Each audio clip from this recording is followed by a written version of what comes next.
Billionaire investor Kyle Bass really thought that he had a great little burn for Biden over food prices, and instead he ended up burning himself. Because yes, food is expensive, but sometimes it kind of makes sense that it's expensive.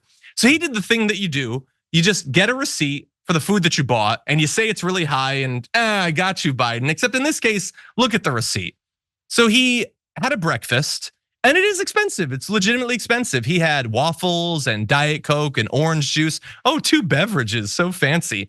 And heritage bacon, whatever that is. And it's $69, nice. But not nice financially, that is a lot of money. And it ends up being about $85. The issue is that is not, like he describes it as just terrible inflation milestone reached. You're at a hotel in New York City. You're at an expensive hotel in New York City. You're at a 5-star hotel in New York City and you're complaining about how expensive your waffle is. Did you consider maybe not adding the $12 bacon to it? I will agree, that's super expensive. And not even just at 5-star hotels. I took a trip to New York a couple months back. I did an event for Reuters and I stayed at a hotel that was not a 5-star hotel. And the food at room service I thought was too expensive. So you know what I did?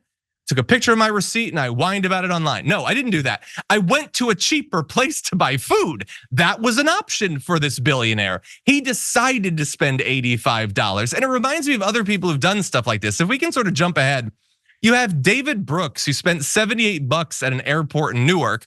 But like he had an expensive alcoholic beverage. You didn't have to actually do that. Jason Chaffetz said that his turkey for Thanksgiving cost $90. What monstrous turkey, like straight out of a sci-fi movie, did you buy? Yes, inflation is still bad. It's getting better, but it's bad. And yes, inflation for food in particular is bad. That's one of the reasons people like Joe Biden are talking about things like shrinkflation and putting pressure on companies to stop doing this. But Fox doesn't like when he does that. They stick with the companies over Joe Biden. And when you're lying about how much your food is, I don't buy your position. You lie about how expensive it is. You stop anything from being done to actually take the prices down. So it reeks of what it is. It's opportunism. It's not you suffering the way most people do. You're not folksy like a regular person, you billionaire investor, you. You're a guy at a 5-star hotel willingly paying $12 for a side of bacon. Cry me a river.